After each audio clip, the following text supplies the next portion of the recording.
Abogado penalista Santiago Tres Palacios, bienvenido, buenos días, ¿cómo está? Gracias por aceptar otra vez la invitación.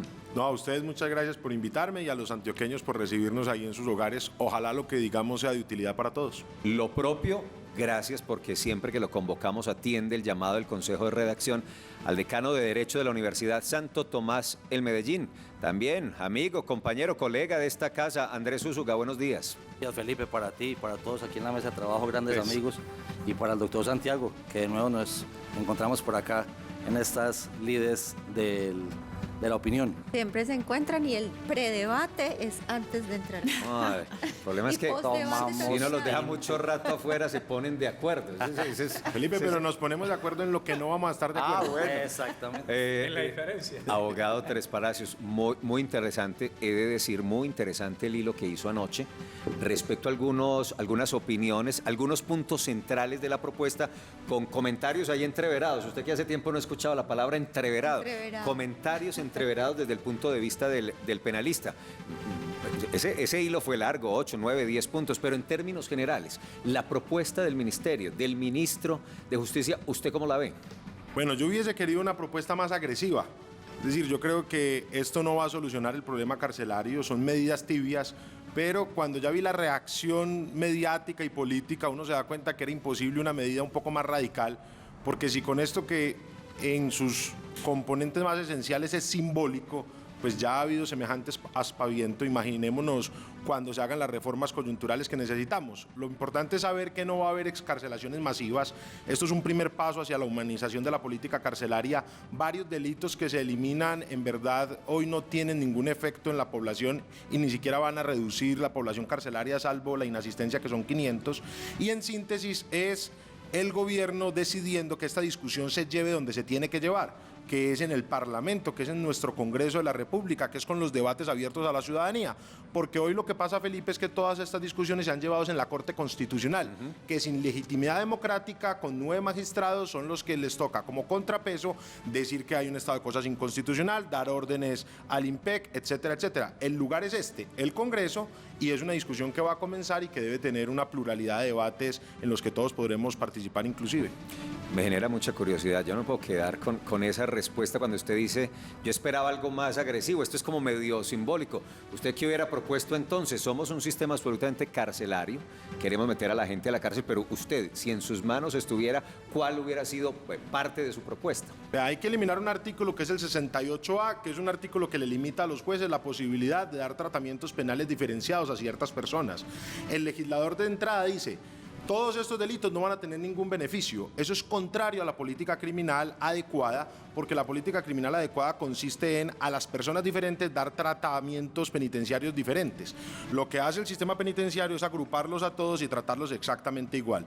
Yo hubiese propuesto un sistema carcelario que tenga más prisiones agrícolas, más cárceles de mínima seguridad, y hubiese reducido la prisión preventiva al mínimo posible, es decir, únicamente para grupos armados delincuenciales y para reincidentes en delitos sexuales.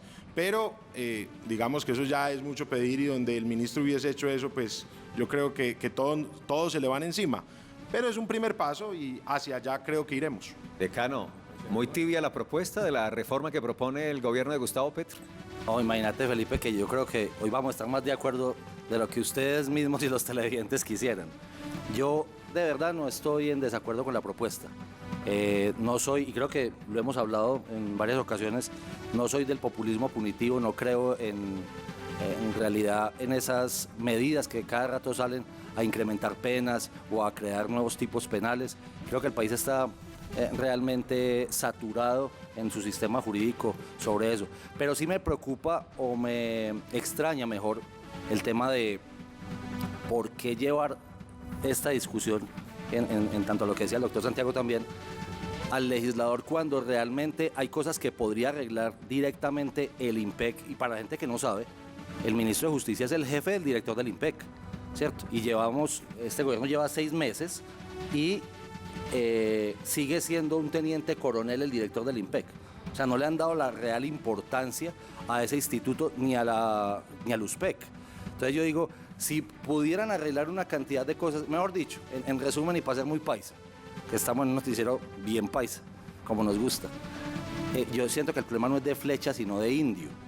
y creo que el sistema no es inclusive, creo que es muy garantista, el sistema es muy garantista, pero los fiscales no aplican el garantismo que inclusive la Corte misma ha dicho, que la Corte Suprema ha dicho en medio de sus fallos penales, inclusive el legislador ha intentado hacer cosas, pero es que los fiscales no creen o no lo quieren hacer, o los jueces no creen o no lo quieren hacer, pero eso ya no es un problema de sistema ni de legislación, es un problema de quienes aplican el sistema, que es más o menos parecido a los temas de salud.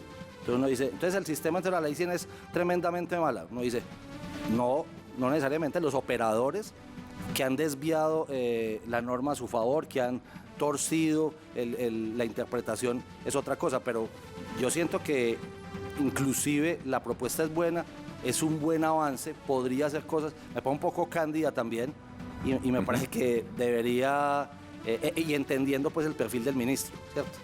Que es un señor netamente académico, que nunca ha litigado, que no conoce muy bien entonces el ejercicio del derecho como nos ha tocado al doctor Santiago y a mí.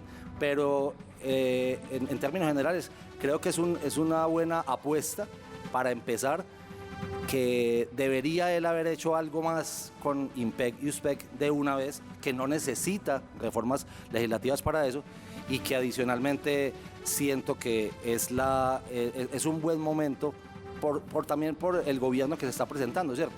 Ahora bien, en temas de controles hay cosas que me preocupan mucho. ¿Por qué no invertir más en temas de brazaletes, por ejemplo?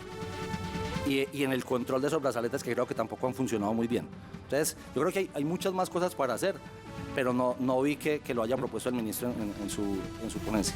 Abogado Tres Palacios, ¿usted cree que parte de esa candidez que menciona el abogado Andrés Úsuga es permitir que los internos salgan a trabajar y regresen en las noches, aclarando también como parte de la exposición que usted hizo en sus trinos, que no van a ser quienes estén por delitos graves en las cárceles?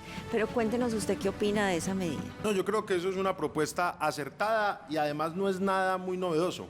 Imagínense que hoy, en la última etapa del tratamiento penitenciario, que es cuando la persona se encuentra próxima a llegar a la libertad, a los presos ya se les da un permiso de 72 horas. Es decir, pueden ir un fin de semana a la parte del territorio nacional donde quiera y regresar a la prisión después de esto. Y en la mayor cantidad de los presos, creo que la cifra es absolutamente reveladora, vuelven después de esto a la prisión, porque, excúseme, una persona que lleve privada de la libertad del 70% de su condena no se va a volar en un permiso de 72 horas para después que lo atrapen y le terminen de poner la condena y le hagan un nuevo proceso por fuga de presos. Entonces, esas son políticas adecuadas. Lo inadecuado es lo que proponen los detractores, que es mantenga a la persona en la cárcel hasta el último día y al último día suéltelo para que salga desaforado y quién sabe hacer qué.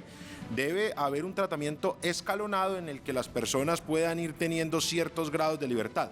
La propuesta del ministerio, la verdad es muy sencilla, es que las personas que no estén por delitos graves, que lleven más del 50% del tiempo privado en la libertad y que hayan ascendido en el sistema penitenciario hasta el último grado, que es casi que libertad, puedan salir a trabajar siempre y cuando haya convenios con instituciones privadas, lo cual a mí me parece una política bastante oportuna. De hecho, yo creo que una persona que cumpliera esas condiciones debería irse para la casa a terminar en domiciliaria. Por eso digo que podía haber sido incluso más radical la propuesta del ministerio. Abogado Andrés Úsuga, esta reforma en sí también pone en aprietos, digamos, esa concepción que tenemos de justicia en Colombia, porque en muchos casos pensamos que la justicia solo se da cuando es enviado a la cárcel. ¿Usted cree que en ese tema social sí estamos preparados para una reforma de esta forma? Pero es que yo siento que la sociedad en temas de estos nunca va a estar preparada porque son temas demasiado técnicos, son temas demasiado de un nivel técnico, lo repito, que la sociedad no va a estar preparada para eso, y ahí viene la pedagogía que deberían hacer el ministro, el presidente, inclusive otras autoridades.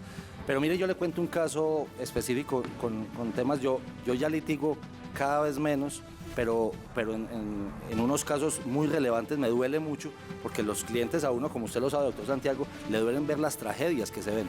Hay un señor que fue condenado como a 26 años de prisión, lleva 17. Ya tiene 3/5 partes por medio de estudio, de trabajo. Y este es el momento que lleva más de un año esperando el certificado del IMPEC sobre el tema de horas de trabajo y de estudio para poder darle la libertad. Entonces uno dice, ¿por qué no mejoramos primero los sistemas, entonces es que no hay sistema, es que en el IMPEC en Bogotá se cayó el sistema, un año. Pues ha caído hace un año. Exacto, entonces esas son las situaciones que yo digo, eso lo podría arreglar el ministro y el IMPEC y el USPEC Es que el tema de inmediato. Es terrible. Oye, de hecho, Mire el pabellón de Bellavista, Sí. ¿por qué no está funcionando? Que no hay Temas- personal. y de hecho, recordemos... ¿Cuántos sindicatos tiene el IMPEC? Eso lo pueden arreglar. ¿Por qué no estamos pensando en el tema de la reforma dura, que sea la privatización que lo han dicho durante tantos años? Oye, si por de ejemplo, verdad doctor funciona o no Andrés, funciona eso. mire la manera como las alcaldías sistemáticamente han incumplido su carga, que es tener centros apropiados para las personas que están siendo procesadas. Según ley 65 del 93, ¿cierto? O Y sea, por que- ejemplo, que ya usted tienen una carga. analiza la parrilla de candidatos que tenemos el día de hoy y solo hay una propuesta que se atreve a proponer sobre eso, que es las colonias agrícolas que propone Rodolfo Correa. Y de resto, todos prefieren hacerle quite a esta clase de problemas y cuando lleguen al gobierno, pues tampoco lo van a intentar solucionar. Y en los pues yo no sé, la verdad es que no estoy Sí. mirando propuestas políticas, pero imagínese Bogotá. Usted es más político temas de que yo, usted sí las debe tener. Ustedes los dos Usted es son más políticos. político que yo. Ustedes- Ya hoy tenemos al Andrés Petrista, pero usted es más político que yo. Andrés Usuga Petrista. Que la ley 100 es mala por los operadores, parecido a lo a la de la No, ministra. ante todo yo soy institucionalista. Venga, Eso sí. institucionalista Es cierto. y doctor... Y penalista. es penalista. Pues vamos al Penalista, panelista. Panelista, penalista, dejémoslo ahí. Mire, volvamos al tema. El tema pasa sin duda sobre la reforma penitenciaria, que ustedes están muy de acuerdo en la necesidad, pero hay un artículo y unos artículos, doctor Tres Palacios, que han levantado la opinión nacional, que es el tema de eliminar del Código Penal artículos como el 237, el del incesto. El artículo 237 dice lo siguiente, amables televidentes: el que realice acceso carnal u otro acto sexual con un ascendiente, descendiente, adoptante o adoptivo, o con un hermano o hermana, incurrirá en prisión de 16 a 72 meses. En un país como el nuestro, donde todo el tema de la violencia sexual está en la familia, donde hemos visto aquí en esta mesa invitados a bienestar familiar, fiscalía, el abusador está en la casa. El abusador es un familiar, un abuelo, un tío. Este delito, al eliminarse, ¿qué pensaría usted? Porque usted puede decirme que es que está el otro delito, que hay que dar el otro pendiente, el de abuso sexual con menor, ¿cierto? Sí. Pero este del incesto, al eliminarse, ha dicho mucha gente que sale en contra de la eliminación de este tipo penal, que sería fomentar más estos delitos sexuales contra menores y familiares. ¿Usted qué opina? No, ahí no hay una relación de causalidad por varios motivos. Sí. El primero es muy técnico y es: no pueden concursar el abuso sexual con un descendiente con el incesto. Es decir, Eso es claro. si hoy el padrastro o el padre accede carnalmente a su hijo o a su hijastro, no puede imputársele abuso sexual Más incesto. porque sería una vulneración de sus garantías. El incesto entonces únicamente castiga cuando la relación es libre y voluntaria entre dos mayores de edad. Es decir, a la persona que hoy todo el mundo sale corriendo y dice, protejan a la víctima. No, es que en el incesto no hay víctima. Ambos son victimarios. Hay que aclarar porque existe la voluntad. Por eso, en el incesto la gente dice, ¿y quién va a proteger entonces al hijo? Disculpe, es que el incesto se le aplica es al hijo mayor de edad que voluntariamente realiza esto. Es decir, no es víctima, sino que es considerado victimario. Pero es que hay a veces abusos dentro de la familia en el que por la condición de poder se asedia al menor y se logra tener esto, pues al menor que ya sea mayor de edad, valga la contradicción aparente. Y ahí tampoco, porque ya hay un delito que se llama el acoso sexual, que es cuando usted abusa de su condición familiar para perpetrar actos o para inducir a alguien en actos sexuales. Lo que ocurre es que somos una sociedad ciertamente mojigata, esto hay que decirlo. Esto es un delito que en verdad no atenta ni siquiera contra la familia, sino contra las buenas prácticas morales, contra las buenas costumbres, y quitarlo, pues ya.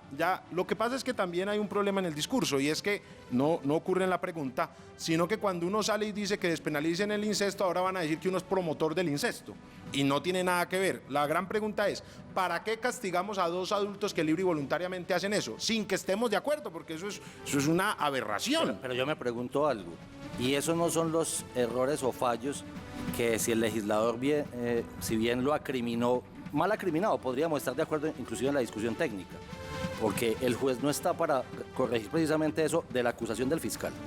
Entonces uno dice, no será muy peligroso, ¿cierto?, que este discurso sea desde el propio gobierno diciéndolo. Porque el tipo penal, y no solamente ese, hay muchos más tipos penales simbólicos. Lo decía el profesor Carlos Jaramillo, que en paz descanse. Hay una cantidad de tipos penales que nunca se ven, nunca se acusan, pero y si el fiscal está mal utilizando el tipo penal, que es lo que yo siento que sí, la está adecuación, pesando en ese caso, para eso no es que está el juez y los jueces bien formados para subsanar eso y decir, usted está acusando mal. No, señor pero es que el fiscal, problema y no es de lo la voy a- acusación, Andrés, sino que el problema es que se está penando a dos Exactamente. adultos que toman una decisión sobre su sexualidad, que puede ser supremamente inmoral, y yo lo considero supremamente inmoral, pero no podemos llevar al derecho penal a perseguir actos inmorales. No O sea, está sí, para es eso el lo poder que decía punitivo. ministro, una cosa es la moralidad y otra cosa Así es. delito y otra cosa es inmoral. Y podemos considerarlo al mismo tiempo una aberración y estar en contra de que se criminalice, porque es que no podemos hacer que el poder punitivo Es que el derecho- materialice nuestra moral. El derecho no está, el derecho y la norma jurídica es una cosa, la norma moral es otra y la norma de convención social es otra cosa. Pero hoy es Y el delito. incesto es una norma moral religiosa. Hoy es delito, hoy es delito. La propuesta del gobierno es desaparecer el tipo penal 237 Que salga, sí. para que deje de ser delito. Sí, pero y vuelvo y le digo, eso es simbólico, Sí, sí. porque es un delito en el que solo hay 134 personas condenadas, ninguna de ellas privadas de la libertad, a no ser que concurse con otro delito, y además la pena es tan mínima que eso no lo procesan porque empieza como en los 16 meses, y aquí los delitos que se empiezan a procesar es a partir más o menos de los 4 años. Sí. Señores, un asunto. Aquí recogiendo comentarios de algunos ciudadanos y algunos televidentes del Consejo de Redacción para escucharlos a ustedes. Y me excusan cómo lo voy a interpretar, pero recojo lo que dicen Los los televidentes. Oigan a estos, oigan a estos. Entonces creen que ven en Finlandia, en Islandia, en Groenlandia, en Noruega. En Dinamarca. Aquí no funciona, esto está lleno de bandidos que antes no pagan nada. Ante esos comentarios, que ustedes saben que esos comentarios se le está haciendo a la propuesta del ministro, ¿usted qué diría? No, claro, Felipe, es que por el contrario, que Groenlandia, Finlandia, Noruega piense cómo va a castigar a la persona que no paga la cuota de los niños y piense qué va a hacer con dos hermanos que decidieron tener sexo y se dedique a pensar en el irrespeto del cadáver. Nosotros necesitamos un sistema penitenciario, carcelario y un sistema procesal que se dedique a los graves delitos que tenemos. Y en vez de que un juez por la mañana tenga que procesar un incesto, tenga tiempo para procesar un secuestro. En vez de que un juez meta a una persona por omisión de agente retenedor a una cárcel 5 años, vaya y persigue a la persona que está realizando extorsiones en los barrios. Es que lo que no se da cuenta la gente es que mientras más materia prima le metamos al sistema, materia prima innecesaria, los jueces van a tener menos tiempo para atender las causas que en verdad nos preocupan y flagelan. Y después todo el mundo se rasga las vestiduras cuando se vencen los términos, pero quieren que absolutamente todo sea delito. Y así no hay maquinaria que aguante. Y es más o menos la frase que estaba rondando por estos días del propio presidente Petro, no sé si ustedes la vieron, ¿Cuál? que decía, entonces saque delitos del Código Penal, quite tipos penales y eso va a reducir la criminalidad. Pero es que eso es lo que va a pasar. Exactamente, pero yo lo que siento es que las autoridades judiciales que no dependen de los gobiernos, como los fiscales y los jueces, deberían estar precisamente para depurar el sistema. Uno puede ser muy soñador porque es que yo estoy en la academia. Y de verdad, cuando le dicen a usted Groenlandia, Finlandia, pero claro, es que el sistema está diseñado para ideales. O no sé si me estoy equivocando, pero adicionalmente también hay que mirar el mundo real, ya que en el mundo real hay una cantidad de bandidos sexuales. Nadie está negando ese tema. Todo el mundo sabe que aquí hay una cantidad de conductas sexuales, inclusive en el departamento de Antioquia es exacerbado el tema. Pero sí son de incestos. Mira el número de delitos. Ahora bien, volvemos al mismo tema con el aborto. ¿Cuántas condenadas hay por aborto? ¿Y cuántos médicos hay condenados por aborto? Entonces, ¿es derecho penal simbólico o no es derecho penal simbólico? Yo creo que la discusión es pertinente y la discusión hay que darla y por eso agradezco a Consejo de Redacción por esto, pero lo que siento es que precisamente le falta discurso, pedagogía al propio ministro, al propio gobierno en cabeza de todas sus otras autoridades y que también salgan a hablar los presidentes de la Corte Suprema, el presidente de la Sala Penal, la Fiscalía General de la Nación, no con discursos populistas y populacheros de populismo punitivo, sino de verdad una discusión técnica, si tienen lo técnico. No, pero en Es que verdad eso yo también creo es que difícil. ahí Andrés está siendo muy crítico y lo considero adecuado, pero no estoy de acuerdo, porque si ha habido una reforma penitenciaria conciliada es esta, empezando que estamos hablando y todavía no ha tenido el primer debate. Entonces decir pues que no se está llamando a los expertos cuando hay dos personas que considero que nos hemos dedicado a estudiar este tema pudiendo hablar antes de que vaya al Congreso. Y estoy seguro que al Congreso irán las universidades, iremos todos a compartir, a debatir. Por ejemplo, antes de que se iniciara el proyecto se repartió a varios institutos como al Centro de Estudios Sociojurídicos SCHOOL, a varias universidades. Es decir, ha habido una oportunidad de comentarlo antes de presentarlo, lo estamos comentando durante, tiene que enfrentar de más que 4 debates porque debe ser una ley ordinaria, ¿cierto, doctor Andrés? Sí, son 4 Va a tener 4 debates en los que todos vamos a ir a compartir, a discutir, después lo va a controlar la Corte Constitucional. Entonces, si hay una reforma discutida es precisamente esta. Y que ha faltado pedagogía también discrepo porque salió el ministro, hizo videos, ha hecho chats, ha hecho hilos en Twitter, los ha comentado por absolutamente todas partes, ha salido a todos los medios de comunicación. Ya no veo qué más se puede hacer sino esto, precisamente. Esto que estamos haciendo, y efectivamente, como dice el decano, nosotros por lo menos en esta mesa de trabajo creemos Aquí lo que hemos estos son los comentado temas que hay varias que veces, debatir y que hay que anticipar y que hay que jugarse aquí en el análisis con los expertos, con los que saben de estos asuntos. 7:47, señores, gracias. Bueno, abogado Tres Palacios, usted está defendiendo a la secretaria de Educación en el caso de presuntas irregularidades por Buen Comienzo. Ahorita, más temprano aquí, hablamos un poco de eso. ¿Cómo va ese caso y realmente a juicio de la defensa? Pues la defensa dirá no, pero ¿hay motivo para el proceso que actualmente se está llevando? Venga, mi amigo Felipe, no me esperaba esa pregunta. Esa emboscada. Esa emboscada. Es el defensor de la secretaria de Educación y si lo tenemos aquí sentado, ¿cómo no le preguntamos Sí. por un caso del cual estamos hablando en la ciudad? Lo que te puedo decir, Felipe, es que escuchamos muy atenta y respetuosamente a la Fiscalía y consideramos que lo que existe en ella es un montón de confusiones por un indebido conocimiento de las tipologías contractuales. Es decir, creemos que aquí lo que hay es un malentendido que hubiésemos podido aclarar de una manera muy sencilla donde se nos hubiese preguntado y esperamos poderlo aclarar en los estrados judiciales. Lo que sí le puedo decir mirándolo a los ojos, Felipe, y por supuesto a los antioqueños, es que estoy absolutamente convencido de que todo se realizó de manera adecuada, Claro. correcta ¿Cómo y va a decir- ajustada a la cómo va a ley. decir que no el abogado El defensor. Pues, Entonces, ¿para qué le preguntan al abogado sí, defensor? claro, no, no, está Eso es bien. una risa, vea. Sí, Los, por eso los aclaré que es los la- periodistas el llegan y le defensor muy dicen, charro. señor defensor, ¿usted qué opina? Yo digo, yo opino que es inocente. Y llega el otro que también dice que es abogado y dice que es muy chistosa la respuesta, que es muy charro porque era muy predecible. Pero cuando La usted próxima dice- vez me dice pero yo que cuando respondo. Usted dice que se refiere No, a mí. ese Sí, abogado. a usted. No, ese yo le abogado. quiero decir que yo lo trato a usted con respeto. Yo soy abogado.